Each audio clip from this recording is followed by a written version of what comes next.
Listen. Good morning. Good How morning. How are you doing? I'm fine. How are you doing? Yes, I'm fine, thank you. Okay. Um, yeah, are you comfortable with the way your phone is?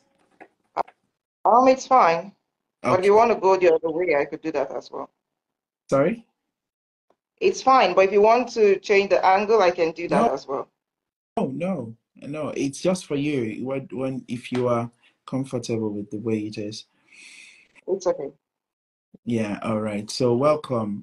This is us seeing for the first time. Um, after I got a hint. I said you came highly recommended Okay. because one of us used your expertise to find a good space for themselves. So I felt okay. It's then looking at your profile as well. Um, I thought it would be nice to hear more about mental health in Africa, as with Nigeria as a case study, Mhm. and to know how one can access mental health facilities in Nigeria, and what's the cost of this, or what's the cost and what's the benefit um, of seeking for mental health, personnel, and seeking for that safe space, in Nigeria. Do we need it as Nigerians? Do we need it as Africans? Do we need to go to, don't we have enough? Don't we have the joy spirit? Don't we have the vitamin E already, the vitamin D already? Yeah. Don't we have the spirit, the communal nature of the Nigerian situation or African situation? Don't we have it all? Why do we all need to seek out a mental health practitioner? Are we mad? Should I, does it mean I'm mad when I seek out a mental health practitioner? So, if you can tell us a little bit about yourself, and then please you take the floor. Okay. So thank you very much. I'm Dr. Blessing and Tamu. I have a master's degree in guidance and counseling and a PhD in educational psychology. Can you hear me, please? Okay. So I have a lot of training and certifications in the mental health space, a third wave practitioner. Okay, and I've done a lot of work too with survivors of gender-based violence, where I provide psychosocial support and trauma therapy. Uh, but I wouldn't like this to be too much about me. I want us to be able to have time to discuss the subject. So first of all, what is mental health? Because people have this idea that if you seek out a psychotherapist or you seek out a psychologist, you must be mad. That's the idea that we have, but no, that is not the case. As human beings, generally, life throws us a lot of curveballs, you would say, but beyond that, just existing in this world, we have a lot of adjustments to make every day. Um, just living. A lot of things you have to do, a lot of things we have to cope with. You don't really have a manual that tells you how to deal with everything that comes your way. So sometimes we encounter problems with making adjustment to the daily demands of our life. Um, we have stress that arises from different situations, and being able to manage this stress properly, to cope with stress using the right coping methods is something we need as well. We have decisions to make, everyday decisions sometimes. Who do I marry? What school do I put my child? Who do I let into my home? Everyday decisions. And we need help with making these decisions. And when we don't have this help, sometimes we have problems. Bringing it down to Africa, yes, we have a joyous spirit. Yes, we have this communal, but that itself comes with the pressure, okay, with expectations. And this can stress you out. And if you're not able to cope constructively, you might cope destructively, and that will be a problem. So a lot of people we see moving around with smiles on their faces, they're dealing with a lot. Okay, sometimes our culture also involves a lot of pretext. So you ask someone how you doing, the person says, I'm fine. The person never tells you when the person says, I'm fine, you can interpret that in 1,000 ways. I'm hurting, I don't have no money because just living in Nigeria alone is stressful. I can tell you the truth. The economic situation is terrible, social amenities lacking, there's no job, inflation rate is climbing every day, insecurity. So you can't even sleep at night. You're thinking about, are there robbers? Are there kidnappers? You can travel on road. So the situation itself is so, it places a lot of demands on our psychological health that we need, we need an outlet. We need help with adjustment. We need help with making decisions. And this is why from time to time, we may need to talk to someone. As a matter of fact, at every point in time in a person's life, at least at once in your life, you would need that kind of help. You would need someone to talk to. It may not necessarily be a psychologist or a psychotherapist, but sometimes you can have a good social support system where you need someone to talk to. And it is better when you talk to an expert because you may confide in a best friend who will confide in another best friend who will confide in another best friend. Before you know it, your stuff is all out there. You go out tomorrow, you hear it, you're ashamed, you're broken down, the next thing you're thinking suicide. So I was just trying to answer the question. We need mental health support. It doesn't mean you're crazy. It doesn't mean you're mad. Mental health support is for normal people who have normal life challenges and they need someone to help them deal with it. Now, if you get this support and help from a professional, it helps you live a more meaningful life, helps you be able to meet your goals, helps you to become more productive. Yes, you can do without this support, but without it, you might be less productive. Without it, you may not achieve the heights that you were supposed to achieve. And then the downside is without it, too, you might just break down, become suicidal, commit suicide, remain depressed. You will not maximize your potential. So the whole essence of mental health support is to help you maximize your potential, help you be the best that you can be and live your best life and your most meaningful life. Sometimes you're down, you need someone lifting you up. Okay. So mental health can be defined as your being, your overall well-being in terms of your cognitive well-being. That's how you think. In terms of your behavioral well-being, how you behave and react to your environment, and your emotional well-being, how your emotions, okay, and then it extends to you being able to establish meaningful relationships and sustain meaningful relationships. Some people you see don't have any friend, they can't relate with your family. Some people just going to a Thanksgiving party stresses people out and makes them commit suicide because they don't know how to deal with people there. So being able to establish and sustain meaningful relationships, being able to deal with everyday demands of life without breaking down, and being able to live a productive life and be able to contribute to your society. That's what it means by you're mentally healthy. Now, we have to separate two things, psychotherapy, psychological support, counseling from psychiatric help.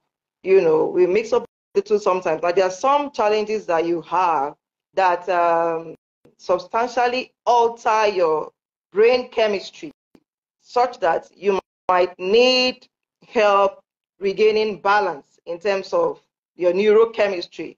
You have neurotransmitters in your brain that will go out of balance in terms of proportions and what your body needs. And you might need medicines, like my pharmacological help, to gain that balance. And then you need a psychiatrist, but also psychotherapy can help you gain that balance. But sometimes you need to say, when you have people having schizophrenia, that's when we say they are mad. That person is mad, is crazy because the person has gone out of touch with reality. Then you might necessarily need a psychiatrist. So that's also a different case. And even that can be handled. We are the ones who say this person is mad. I have a client correctly. When I met her 2-3 years ago, she had schizophrenia. So she was written off as a mad person. But somehow I decided to intervene rather, and took her to psychiatrist. We dealt with the medical aspect. She had psychotherapy with me. Today she's working. Today she's living. Today, if you see her, you can tell that she has schizophrenia. We're still managing it because some of these are lifelong diseases, but she's fine. She goes to work, she goes to church, she has friends, family, back to family, and all of that. So these things can be managed, and we need to be very open to seeking this help. It is not a sign of weakness, it's a sign of strength to actually know that I need someone to help me sort this thing out in my life. When you go out to seek help, it's a matter of strength, it's not a matter of weakness. So we should see it as such. Do you want to say something, Father? Do I go on? No, go on, please. Go on. Yeah. Okay. So about seeking mental health support in Nigeria or in Africa, we're still dealing with a lot of stigma issues, which is what we're talking about. Everyone thinking if you say I'm seeing a psychotherapist or I need to see the counselor, they think you're raving mad, you know. So we're doing a lot of stigma issues, and that's why people stay in denial. People are so afraid to admit that they need mental health support and go seek for it. But we're saying that if you're not ashamed or afraid to say I have a headache and I need to go to the hospital, I have tummy ache, I need to go to the hospital, then you shouldn't be ashamed to say I'm stressed out, I need help dealing with this stress, I have certain decisions to make, I think I need help, I don't think I'm feeling good lately psychologically, I need some support. You shouldn't be ashamed to say it. Now, when you look at yourself holistically. The physical, as a matter of fact, is completely controlled by your brain, because that's the core of a human being. And when your brain has issues, that's when you have mental health, issues. So don't be ashamed. It's the same thing. Your mind and your body works together. Your body cannot cannot function effectively without your mind.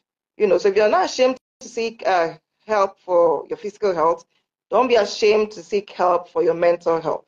Like I say again and again, if you need it, go out, seek it. Why do you need it? Because you need to be a better person. Anything you do to become better, you go to school because you want to live a better life, isn't it? And you're not ashamed to go to school. So you seek mental health support because you want to live a better life, a more fulfilling life. You want to maximize your potential, and no one should be ashamed of that. It's just because of ignorance around these issues that people hear you saying, I'm seeing a psychologist, and they think, oh, she's mad. No, it's not. So we need to change that mindset. Okay. So how do you find a therapist in Nigeria? The world has gone global. So for me, I think the best way to find a therapist is actually to go online. Most of my clients find me online. Like you mentioned, the person who recommended you, she found me online. And you have a very large pool to draw from. You have an opportunity to look through and find who you want, the person that matches your needs. And so if you're seeking for a psychotherapist, what should you be looking for? Okay? You're looking for the person's training. Basically, in counseling and psychotherapy, counseling particularly, we do not consider a first degree holder as an expert practitioner. So the person has to have at least a master's degree in counseling, psychology, whatever it is, to be able to offer you. It's a professional field, unlike what we think in Nigeria. A lot of training, a lot of experience is needed. So after you get that first degree, you need to understudy, do some practical studies under another expert and gain experience. So look for someone that has at least a master's degree. And then the other things you can look out for: certifications in the course, continuing professional development, as a person being, taking courses, interacting with the community of experts so that they are up to date with best practices. You want to look out for that. You want to look out for years of experience. And then you want to look out for technical know-how. What are the techniques that they use for therapy?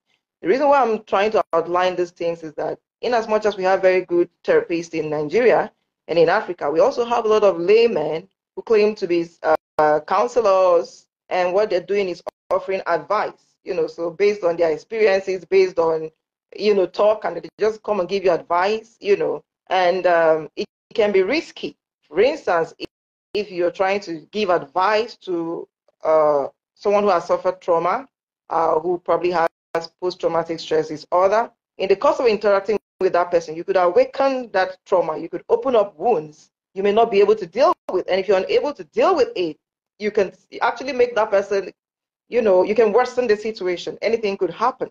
Okay, somebody could dissociate just because they're talking to you, and some memories come up that are too painful for them to deal with, and so their brain blocks out reality. They're dissociated, and you don't know how to handle that. You don't know how to bring them back to reality, and you could lose that person. So you want to look for an expert. Not just, a lot of people do also religious counseling, which is very good, but some of them don't have the required experience. I think sometimes some of the worst religious counselors I've seen are the religious counselors, because they talk to you on Friday, and on Sunday you are the message, they're preaching about you. They won't mention your name, but you saying in the congregation, they're talking about me. You become uncomfortable and all of that. And I've seen them actually mentioning names. So this person, maybe in private, they think he's in private, but sometimes they don't know how to handle it. So look for someone who has sufficient training, who is interacting with a community of experts. Look for someone that has some kind of experience. I know that we also need experience to gain experience, but you want to look out for the years of experience they have depending on what the problem is. You want to look at the techniques. You want to look at how many similar cases they've handled, successfully, and then that will help you decide on who is the best fit. You want to look at their approach, to counseling. Okay, so like I said, you could always go online and search for a therapist in your locality. You would find a number of them pop up.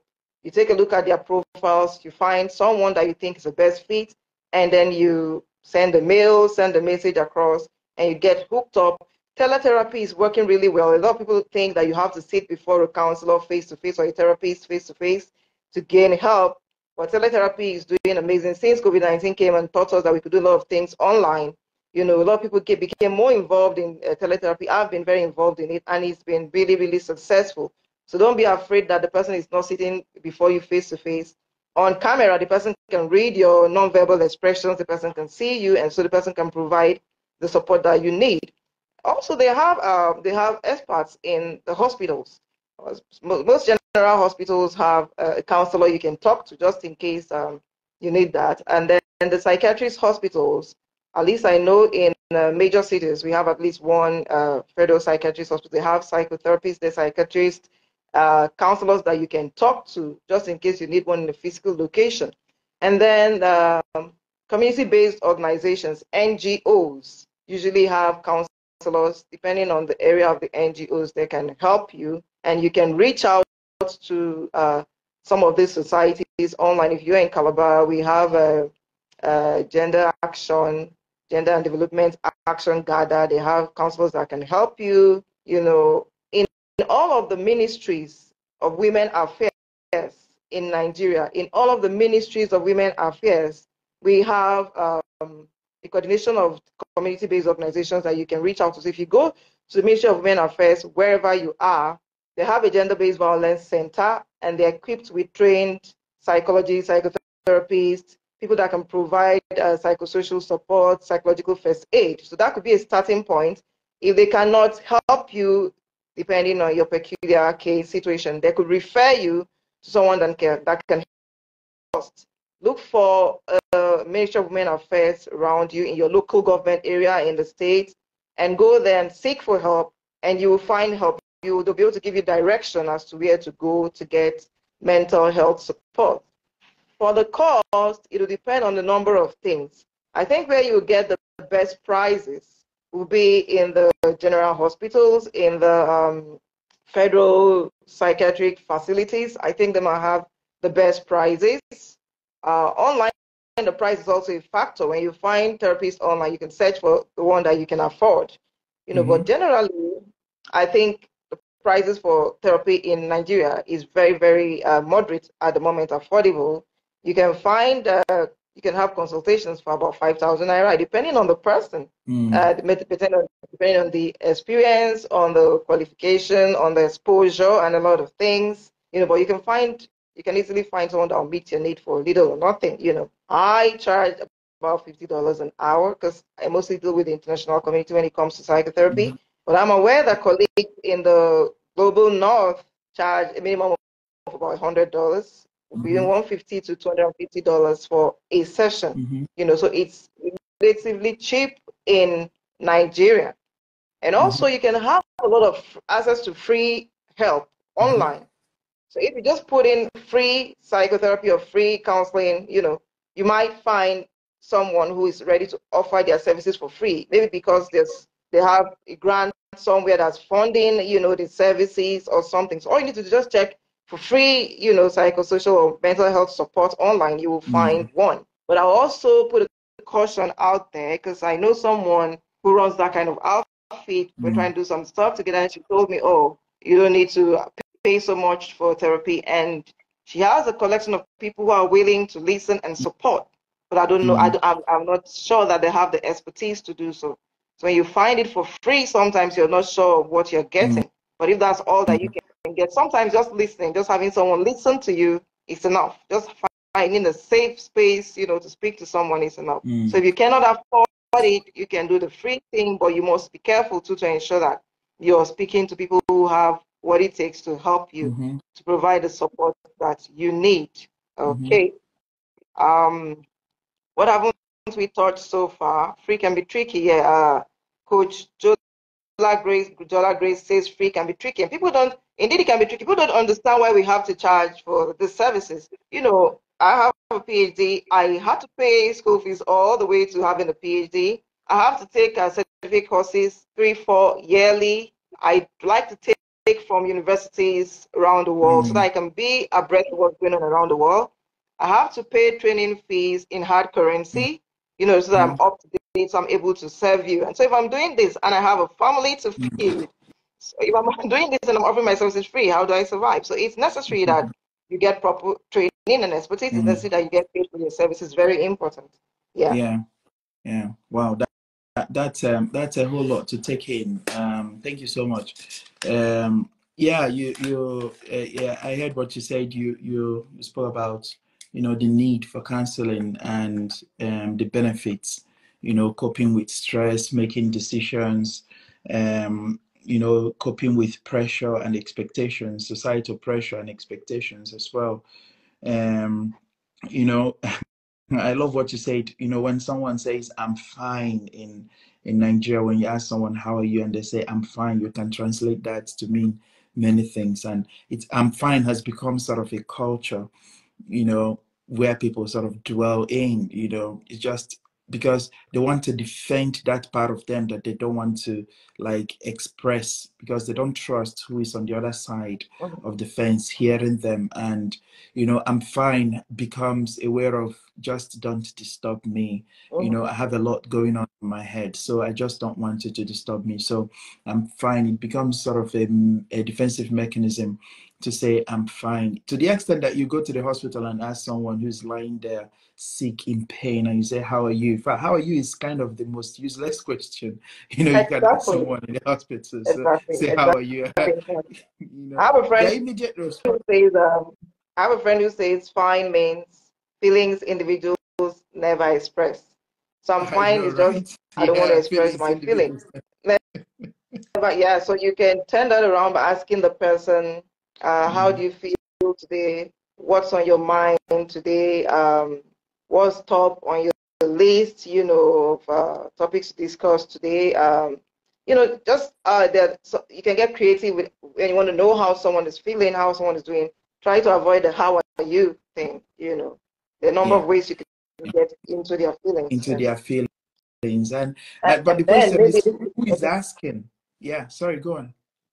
okay, no, I was just going to use this as a opportunity to say when we see people, we generally need to be supportive to people around us. You know, we need to be sensitive, we need to be supportive, we need to really show love as it should be. We need to be less judgmental because people don't go around with what's going on in their lives written on their head. So you might see someone smiling, but a lot is going on. Don't judge people, don't, if there's certain things you just see someone and you say, you've added so much weight this time, oh, you know. Meanwhile, that person's weight is the person's biggest problem. So you just, you know, compounded the problem. We should be careful how we speak to people, you know. A lot of things that we don't, Africans, we talk anyhow, you know. Somebody is married, you know, unborn, you know, I mean, the person is struggling with trying to have a baby, and you just see the person that you're asking about. So we can be more sensitive to people. We need to think about the questions we ask people.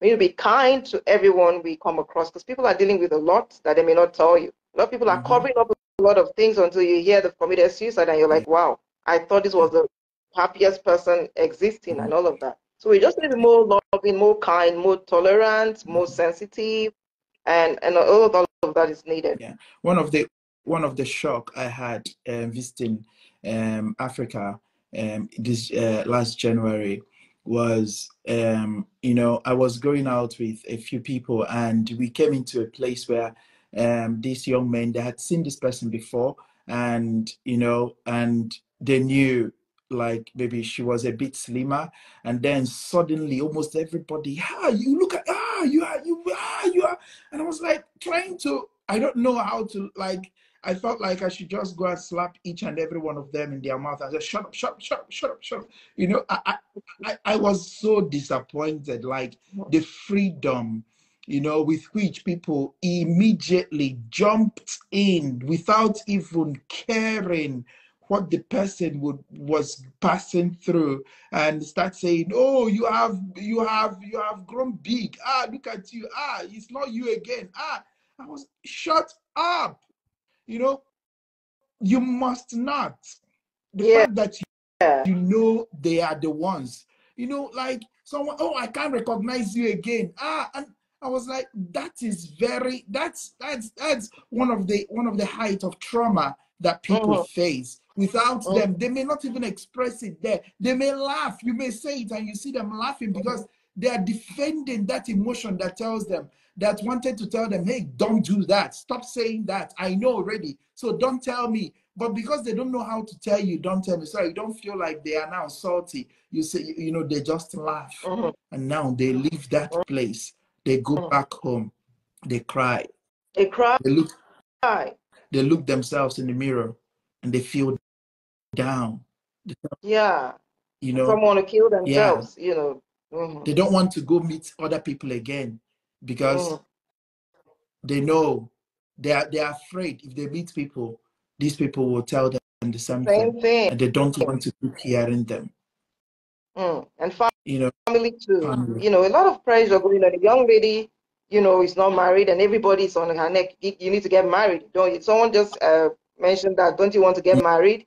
And it becomes a problem, you know. And I say that the main goal of being on earth is to get married. And so they push a lot of young women, especially, into very abusive marriages, you know, and before you know, they're either running out or unable to run out, and before you know, we have homicides, people, partners killing, a lot of things. There's so Yeah, much pressure we put on ourselves that yeah, we don't need to. So this yeah. is speaking to parents out there. You know, you don't need to ask somebody you know what married. That's Mm, like the rudest thing ever. You mm, know, yeah. we just should And, be. and and and you know, so after that, just to complete that story, so I had to spend a little time, just maybe within 5-10 minutes, asking this person, how did you feel about what happened? Because personally, I was not already feeling fine for this person. Yeah.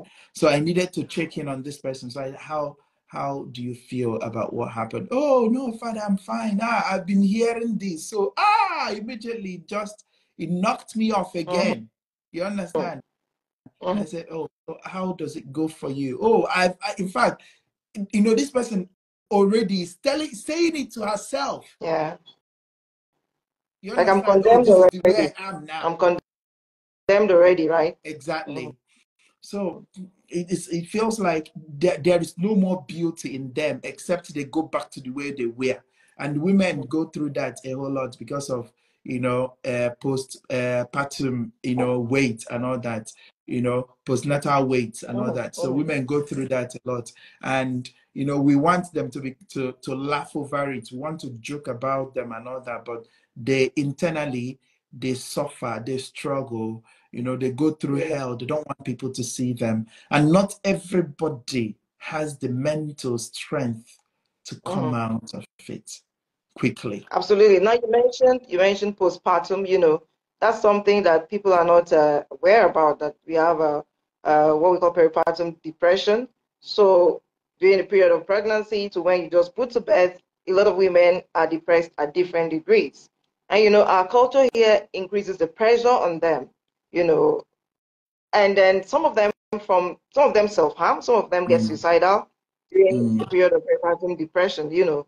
So mm, it's a lot that is going on, like you're saying. And yeah, another important factor is that we have different levels of strength, mm, both physical strength and mental strength. So one thing mm, that one person can deal with, another person might not be able to deal with that. I do mm, YouTube, and I made a video on YouTube where when I was pregnant, mm, I had a very close friend that loved me very well. She's older, she's had children, but I was struggling for certain reasons. And she always said to me, I mean, is it not pregnancy? When I was having my babies, this is how it mm, went. And then when I was to give birth, I just went to the hospital. So is it not just mhm, pregnancy? Why are you behaving as if it's something else? mhm, No, but what she forgets mhm, is that you are you and I am me. And we are constructed differently. You know, you can handle this, I can't handle it. There are some other things that I can handle, you cannot handle it. So don't judge anybody's situation based on what you have experienced or someone else has experienced. We are all different. That's why God created us all with different fingerprints, you know. So we can't all be the same. It doesn't matter if you've been in that situation. You didn't experience the situation the same way the other person did, because the circumstances are different for everyone. You know, for instance, I was having that baby 10 years after my last baby. I was having that baby.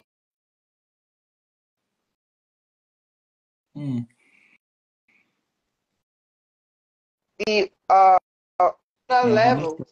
Oh, she had a baby in her 20s, you know. The circumstances were just different. So she might be able to cope, and then she's just a different person. This is something we need to understand. We're all different. Don't expect the same thing from everyone. No, it's not going to happen. Yeah. Absolutely. That's another side of, you know, trauma that people go through. The idea of that comparison. You know, if you know, if I went through it, you can go through it. If I was able to do this, you can do it, and all that, without recognizing that this person, you know, just like someone, I always use this example, you know, someone who lost maybe their mother, and then, okay, maybe you've lost your mother before, right? It's okay. And then you come to this person, you're like, yeah, okay, that, you know, you have joined us. You've joined us. We that lose mother, you've joined us. Oh, man. Oh, please. Someone's actually, I just lost my dad, by the way, and someone said, you've killed your dad. You know, you've killed your dad, or you've joined the club. I'm so insensitive with the statements that we throw around, particularly in Africa. We should be more sensitive, actually, because it was really traumatizing for me, you know, but I had to laugh it off again. And what do you do? Exactly. That laughing it off, you understand? Because you don't even know how to approach a situation like that, and you think of this person is ignorant, and that's why we need this awareness to be going on. So sorry for your dad. So sorry. My condolences and our condolences to you. So thank you. That being said, you know, it's an important thing for this, you know, for this awareness to keep going on and on and on. Just before I continue to comment on, you know, most of the things you said that really, you know, resonated and with me from this side, you know. Okay, before I go to the questions, you said, you know, that we need someone to talk to, but not everybody can be spoken to because of trust. And, you know, that means we need to use an expert. And to join that, I would like to join that with what you started saying later on about, you know, using then an expert, because you made mention of, you know, certain experts you don't want to, you know, approach depending on your needs. So if you have a spiritual need, you go to a spiritual director. If you have a mental need, you go to a mental director. If you have a physical need, you go to a physical director, something like that. Just you understand, you go to a psychotherapist if you have a mental need. And then if you feel like you have a spiritual need, you go to a spiritual director. You spoke about advice, you know, as against therapy, which is great. And it all depends on which therapy anyone is using anyway, because person-centered therapy is non-directive. But I do think that maybe CBT therapists are a bit of directive. What do you have to say? Person-centered therapy, that's like person-centered, client-centered therapy is the techniques that I think every therapist should have, because just give you basic guidelines. When you're doing therapy, whatever kind of technique you're using, the client should be at the center of, you know, your practice, because the whole essence is to provide support or help for the client. So that's like is like the foundation of providing therapeutic services. Yeah, there are different techniques. The techniques will actually depend on the individual situation, but like yes, CBT is a well-researched technique, and there's a whole lot of evidence, and evidence-based techniques. There's a whole lot of evidence on how helpful it has been in a whole range of situations. So it's a very good technique to use. I'm also a mindfulness therapist. Mindfulness is actually even more evidence-based right now than CBT, but it's usually most times used in combination. So it depends on what kind of support you need. But CBT is good. We have DBT. There just a whole lot of techniques. In Mm. fact, I actually refer to myself as an integrative therapist because I've had the benefits of having been trained in several therapeutic techniques, and I would sometimes combine depending on the situation. So it's all client-centered. Depending on Yeah. the needs of the Mm. client, depending on the Mm. situation, I can borrow from one Mm. or two techniques and put them together. And then, Mm. the whole essence is to ensure that you can help the client walk through the circumstance and maximize their potential, I think. Yeah, it's interesting because I'm training under person centered, so that's why Okay. yeah, because really a lot of people have been able to meet here are more prone to the appreciation of person centered because of the CBT directiveness and the idea of the CBT idea of like the 6 weeks and all that, and the Mhm. expectations that goes with it, and and the tasks as well that Mhm. goes with CBT. But person Mhm. centered is also evidence based as well. Yeah. It sounds as though it's simple, but its technicalities are not also very simple. I know there has been critiques against the congruent and all that as Mhm. not as non-scientific, but at the same time Yeah. yeah, they Mhm. brings that human nature out. But it's good you Mhm. said they become the foundation or the basics Yeah. for That's every just how other I see it. therapeutic techniques to be Definitely. built on. Now, but so let's think of the advice, because it is something that is very usual right now in Mhm. Nigeria. A lot of Mhm. people, sort of. There are a lot of people out there giving Mhm. advice, and these advice are not tailored to individual circumstances, because any advice you want to receive from anyone has to be tailored to your own circumstance. Like people get to hear a whole lot of things, and then you think they apply to your own circumstance. And that's why in my marriage course I don't like doing for now I still do not do a communal marriage course. I take Okay. a couple by couple without Better. mingling them up, because when you mingle them up, um, uh, a particular couple may be hidden. You understand? And their situations will be hidden. So they will just attend for attendance sake, Mhm. and then they receive the certificates and then they go.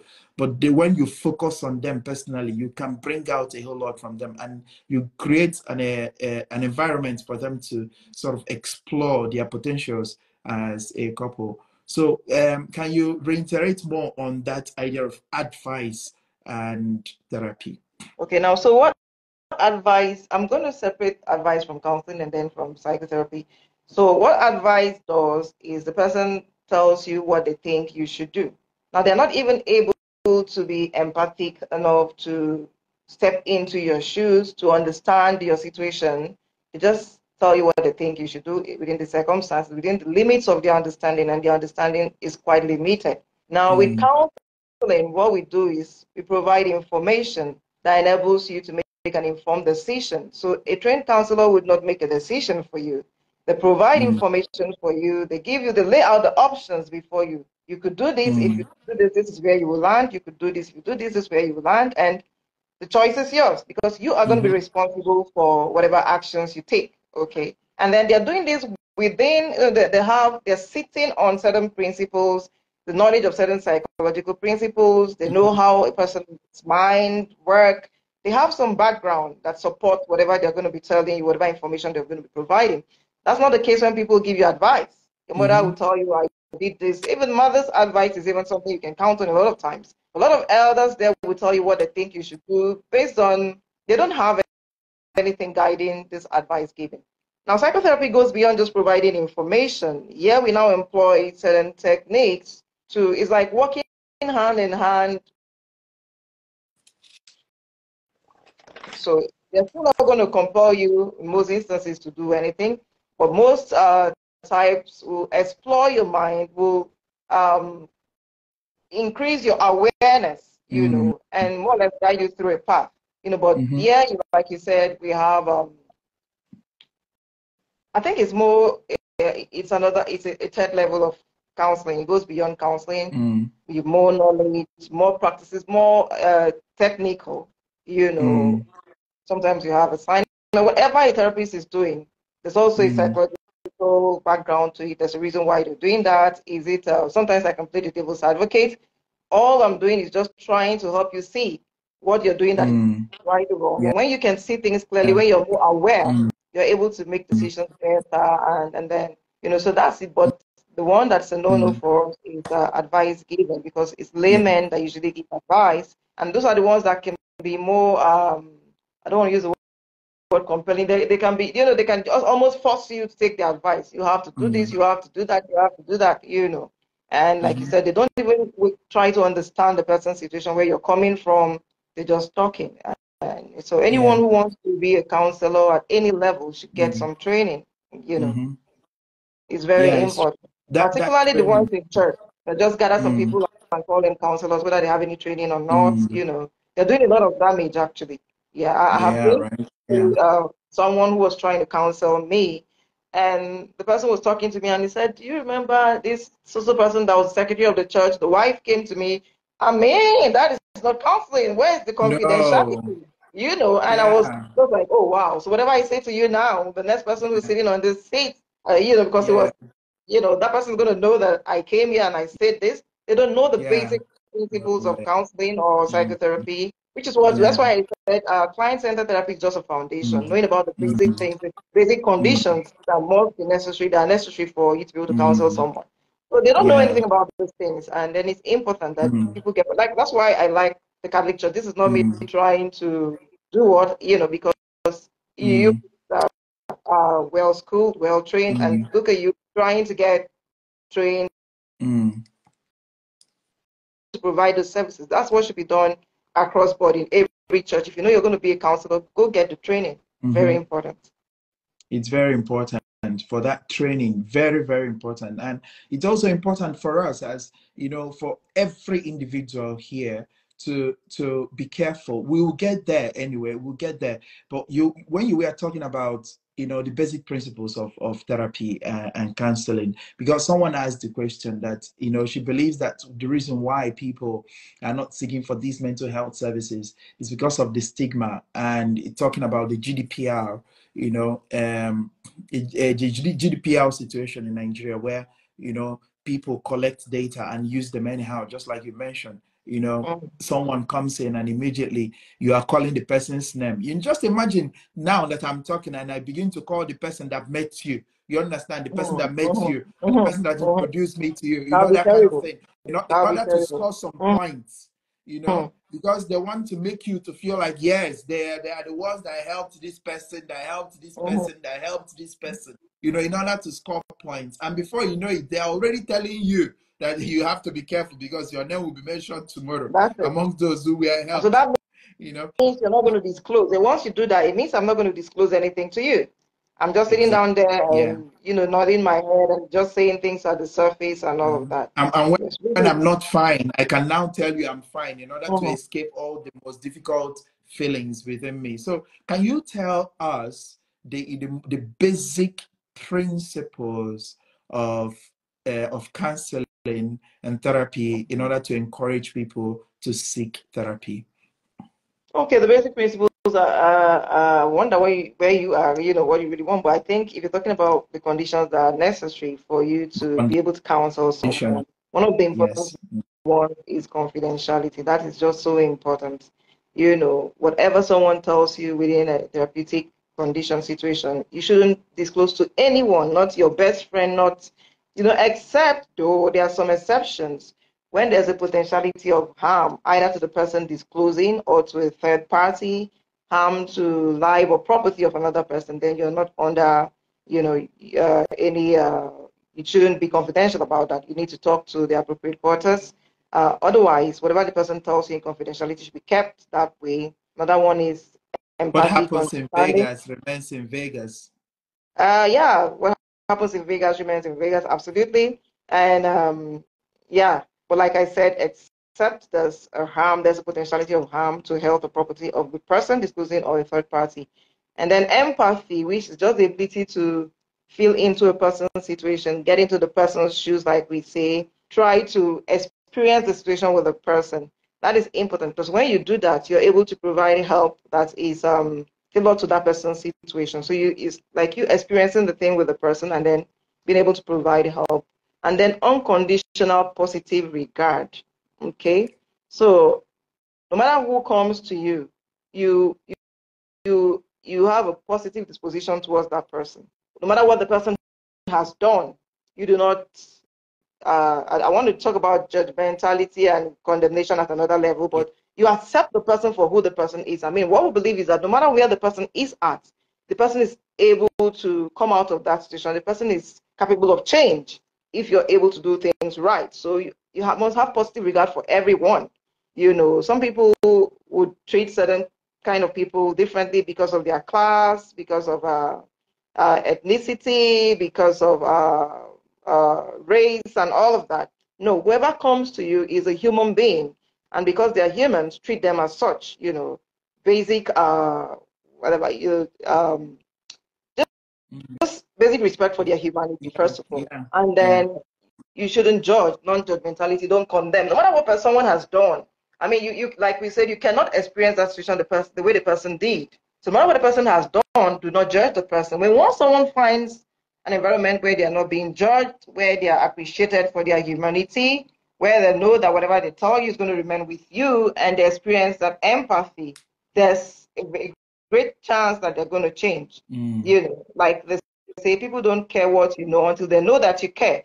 So if you care and you're able to communicate that care, is a huge step, a first step to helping the person change or deal with whatever it is that they're dealing with. So those are like the basic conditions necessary for counseling. And then the space too. Well, at other levels, we talk about the kind of client, if the person has been traumatized, or where you keeping the person. It's physical space too. Sometimes is a factor. Yeah. Safe, Yeah. Physical space. is Yeah. non-triggering, depending on who you're dealing with. That is why what I would do first of all, before I get into therapy with anyone, you need to fill an intake form that gives me like a background to your situation so that I know how to deal with you. So I won't just jump on a session with anyone until you fill the intake form and the consent form rather, because a lot of things could actually go on and go wrong in counseling. So you need to give consent, you sign the consent form, and then but the intake form gives me background information. First of all, are we best fits? I don't handle every case. So if you fill the form and I know that it's not a case I can handle, I could refer you to another person. Yeah. But then it gives me information that helps me deal with you. So I know what to put you through. I get to know about your religion, for instance. I know what to say, what not to say. I get to know. Yeah, so that's about it. It's, And the professional it's will interesting. always do that. The professional will always do that. It's interesting. You mentioned these core conditions. Yeah, it's interesting also when you spoke about confidentiality and people hear of this idea of confidentiality. It's taken very seriously. The difference between therapeutic confidentiality and confession is that confessions are purely secretive. You understand? You dare not, you can never, no matter what situation it is, even if there is a gun on your head like this, you dare not, you will never say it. Even if a person comes and confesses that I was the one that killed Barack, sorry, Barack Obama is still alive, sorry, before this internet will catch me here.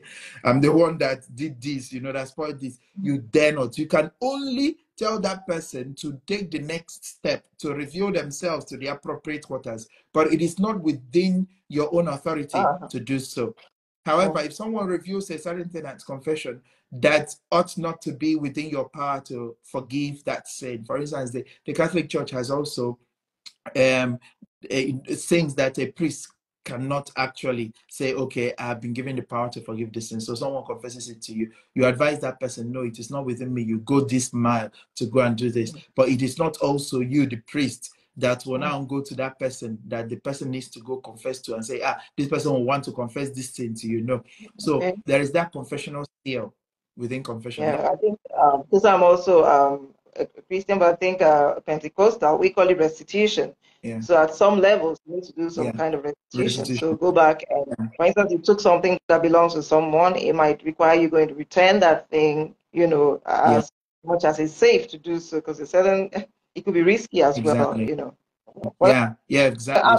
So this is yeah, there interesting. So is. what you're saying is Yeah. that within the Catholic faith, even if someone tells you, uh, confesses, okay, well, this confession is different because counseling is where someone could tell you, I'm planning to kill this person. And Yeah. then you have to tell the person, you have to tell someone, you have to intervene somehow to stop that. But I think confession basically has to do with things that have happened in the past already. Mm. So then Yeah. that Yeah. reduces that. Yeah, things that happened in the past, even things that the person may want to, like the person is confessing how they are feeling at that moment of doing a thing like this. So you can now kind of provide a space within that confession where you tell the person, you guide the person on how not to go about that situation. But it is not for you to disclose to To any anyone other. at all. No, because it's a confession.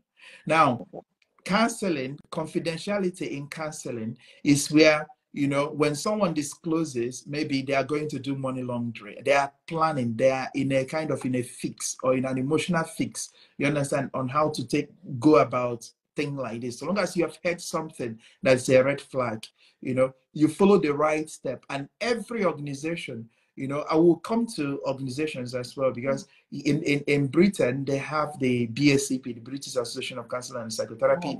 They also have the British Association of Psychotherapies, I think BAP. And then they also have the COSCA, that of Scotland, the Counseling Organization of Scotland. They have also Christian counselors as well. So most counselors will find themselves existing under a particular agency organization, so that they are working under their framework. Because as a counselor, even if you are working, you have your own private practice, you also exist under a particular framework, a framework that will be your guide and that will give more confidence to your clients. Now, confidentiality here for everybody listening is where there are things you can disclose, but it doesn't mean you should be afraid of disclosing them because you are seeking for help. You understand? However, on the part of the psychotherapist or the counselor, they will make sure that they safeguard themselves and safeguard you as well. There are safeguarding issues too. Or someone tells you that they always leave their child at home and they travel, a child of less than 5 years or 6, and they travel, and there is no proper care for that child. You need to take the appropriate step immediately to make sure that this child is kept well. I know here these things are taken more seriously than anything else. Someone talks about suicidal, having suicidal ideation, or someone talks about harming themselves or harming someone else. You take the appropriate step. It's not then you start raising an alarm. No, you don't do. No, it is where you take the appropriate step according to your agency, according to the framework of your organization, to make sure that this person gets help. Because what you are doing is to give them the right help they need. So, and then you talked about empathy. Empathy, I believe, is a principle or an act of life that everybody must have. Empathy, putting yourself in the other person's shoes. Someone mentioned here how she traveled with her child to Nigeria, and because this child has speech delay, right? And people immediately, oh, at his age, he can't even speak. Yeah, and started talking like, like freely, insensitively. You understand? That is not empathy. Also, when someone tells you about their emotion, it is not the time for you to start telling them about your own. That is not empathy, or how you handled your own. That's not empathy. Empathy is being in the person's frame of reference, walking in the person's shoes. And the best person to do that is one with the right training, Okay, yeah, yeah. with the, Like you mentioned, okay. yeah. Okay, you mentioned organizations. Yeah, I think we also have that. We have the Counseling Association of Nigeria, the association to which I belong, and then we get licensed. Just like a person with licensing counselors. So that's happening in Nigeria also. We also have the Nigerian Psychological Association, and I believe there are others.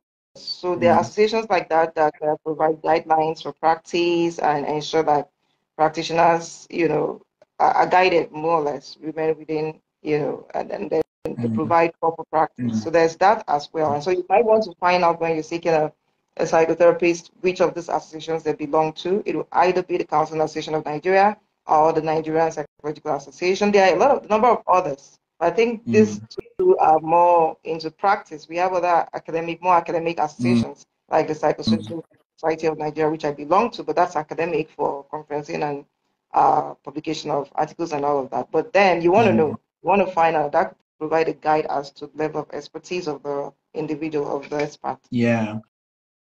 Let's now move into the UPR, the idea of UPR. I heard you, while you were talking about UPR, and, everything around UPR was a bit of, it was, initially, I could not understand why UPR, why the unconditional positive regard, that acceptance, until when I went deep into it and I realized that acceptance is the route to change.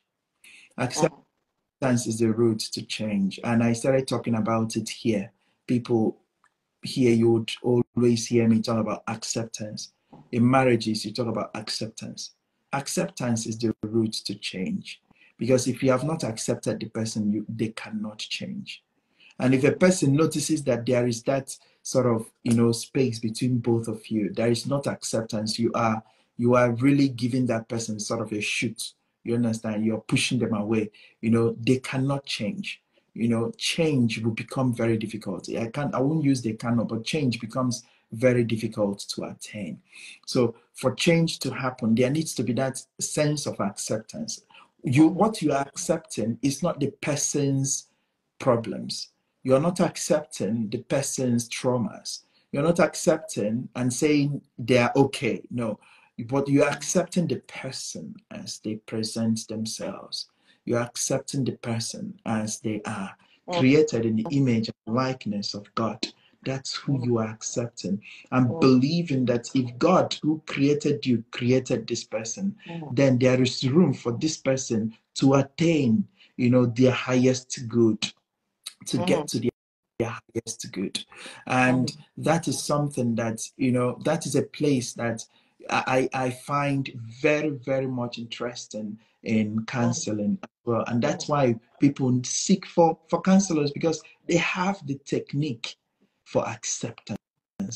You are meeting a counselor, you're presenting all your jargons, you're presenting all your burdens. They are not here to say, why would you do that?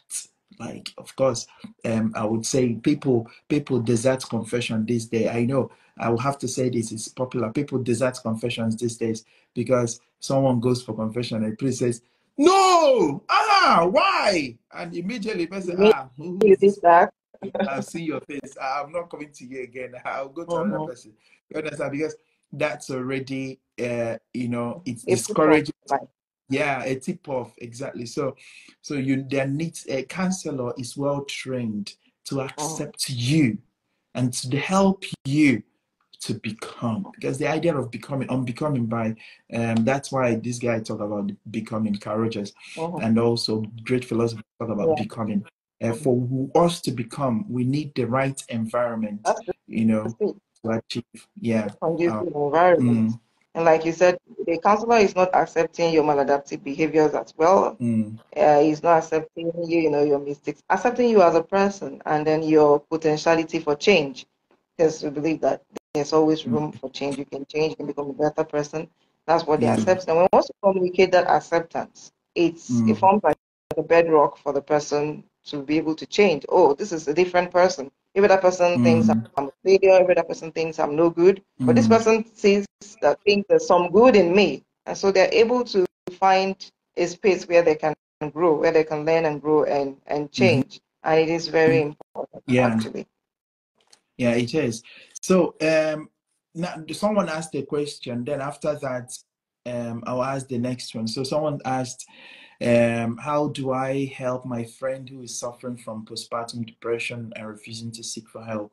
So you can generalize it. How can you get someone to seek for help, when you have seen truly that they are passing through some mental health challenges? That's a tough one because until the person is willing to get help, it's difficult. But you can suggest to the person, if the person has spoken to you about their situation, it's easier to suggest them to get them to seek help. You cannot help someone who doesn't want to be helped. That's just the painful thing about it. For you to help anybody, they have to know that they need help and to want to be helped and even to seek that help. But as a friend, I think it's a process. You can talk them into seeking help. The biggest problem people have is what other people will think. So if you can talk to them about why they shouldn't bother too much about, and then people also are lost as to how to seek help. Maybe you can actually go online. Because a number of clients I've had, it is family or friends that contact me and even pay for the services and then tell them I've paid and then, get them to schedule a session. So if you can go that mile, talk to the person about it, step out, look for a therapist, maybe go ahead and pay for it and tell the person you paid, but ensure that you do this alongside the person so the person does not get upset and, doesn't want to go.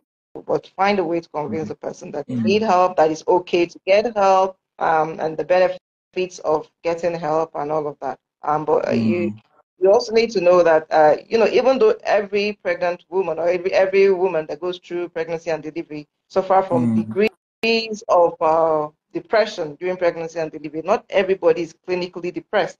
So even though the person might have mood swings here and there, it doesn't necessarily mean that the person is clinically depressed and needs to see a psychotherapist. Because most times, most women can deal with postpartum depression with family support, with I think where you should start from is to be supportive. What I find us doing in Africa, a woman just put to bed and then the baby is crying all night, she cannot sleep at night. The moment it is daybreak, 10 family members just come in and sit with her and keep talking to her. They say they're visiting. So she didn't sleep at night, she can sleep in the morning because she's attending to visitors, she's talking to you, and then they come and expect you to serve them food and drinks and everything. Some would even come around, they won't help with the baby, they won't help with cleaning up, they won't help with anything. And so because a woman has put to bed doesn't mean you have to come around and sit with her and expect her to sit with you all morning while the baby is sleeping in the morning. It's another topic, a big topic on its own. I'm telling you, the big, I have YouTube videos on that. I talk about that a lot. When you come to visit, give the person space. When the baby is sleeping in the morning, the mother needs to be sleeping as well. When you come to visit, don't engage her in too much talk and too much whatever. Give her some space to sleep, to rest. Be supportive with the house chores, with cleaning the baby's things, as much as possible with feeding the baby. She needs all that support because physically, her body has gone through so much. She needs to rest and recuperate. Okay, and then don't put financial burdens because when they come visiting you, they expect you to serve drinks, to serve food, and all of that. It's also a burden. That could even be what is disturbing the person. Be more than and then be understanding. Depending on the degree of the postpartum depression. Some women don't even want to see their babies after they put to bed. Don't begin to judge them. And don't be you born them, waiting the worry. Oh, just be understanding. Just be as supportive as you can be, and that will help the woman deal with it. Ensure that the woman is eating sufficiently, taking vitamins because the body has lost a lot that it needs to regain. Ensure that the woman is sleeping sufficiently. That will help as well, if possible, to chip in some exercise as well. This will help the person recover. But when you're coming around and being a burden, just come sit there and expect her to talk to you, and to serve you, and all of that is going to compound the problem. So I think it's a good place to start providing the needed support. Wow. Thank you so much. This one is another topic on its own. I think we'll have more sessions about things like this, maybe bringing up a particular topic like schizophrenia, depression, depression and clinical depression, and also talk about, other bipolar and other mental health, challenges that people may be having or may not be having or may think they are having, but they are not actually having them because they are going through some sort of episodes. Like I hear people saying, oh, I was depressed. Yeah, there can be few minor depressive situations around, but which can easily be dealt with through yeah, through support, like, or even activities, through seeking natural activities or going out there. Some people go to go for shopping and they think, oh, that's not the best way. That could be a great way of helping. Like, go out and see nature and see things and see people and talk with people. Go for a meeting. Something I notice about church meeting, people who have problem in their family, they will always go for church meeting a lot. They want to be in the church. They will, and when you look at them, when you look at these people, the thing, it's all about that church. Sometimes it's not about that church. These people are just seeking for a way out of An the outlet. pressure or the Mm-hmm. toxicity Mm-hmm. of their family, and they get into the church, they join church, they clean the church, they do this, they do that. They're just seeking for seeking for air too. So I think these things are things we can, discuss even the more. Yeah, yeah. Just to before we go, because I know you will. I don't know how free you are because since you are here, I would like to tell everybody, please follow the psychologist Angie. Seek her YouTube channel as well.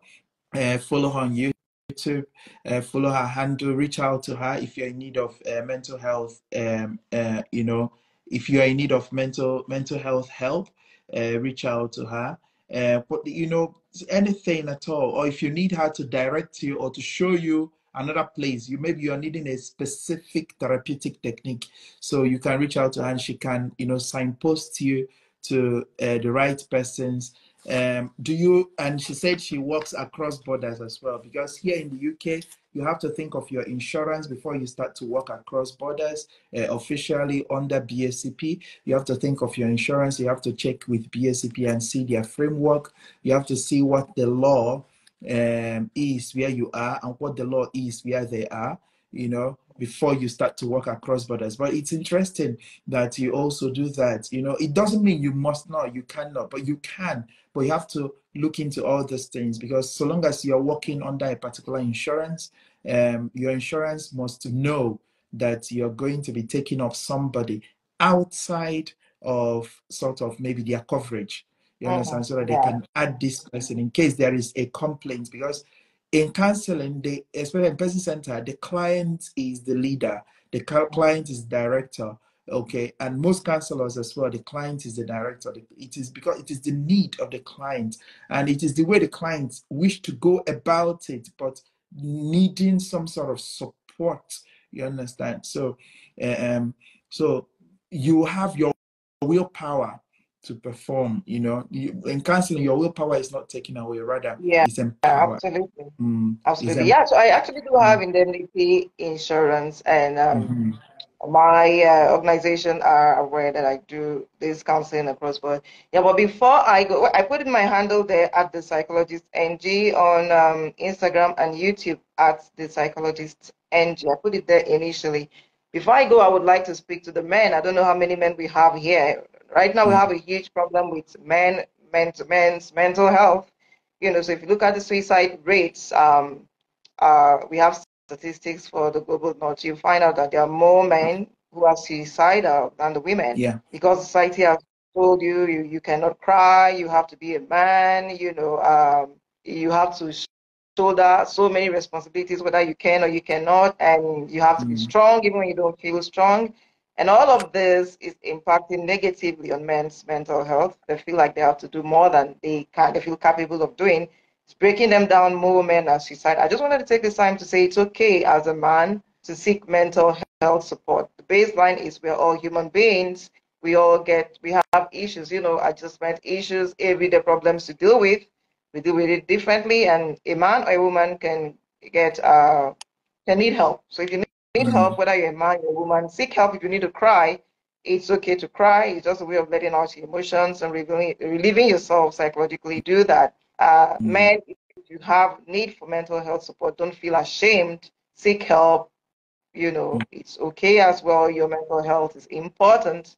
And if I think we need to do something on gender-based violence, because that's mm. another subject that's important to Yeah. me, but I don't think we have Mm. the time for that today. No, I think no, at this point, I need we'll to run. do a whole lot. If so long as you're up for it, and I'm up for it as well, we can create every month mental health awareness. You and your mental health talk, and where feel free. I'll give you that room and the platform so that you can help people to know and understand some of these things, because yeah, gender-based violence, there is a whole lot happening right now. And the ones we hear are many, but can you imagine the ones we don't even get to hear? Absolutely. Most cases don't get reported. Absolutely. Exactly. So there needs to be the awareness as well. So thank you so much. I know the price you mentioned, talked about across borders $50, and then within Nigeria there are 5,000 naira and all that. Listen, guys, it is better you spend that 5,000 naira, okay, or 10,000 naira and be fine, than you save it and you spend it and get the right mental health solution, than you use it to go and drink and spend it on friends, or and all that, and then you struggle.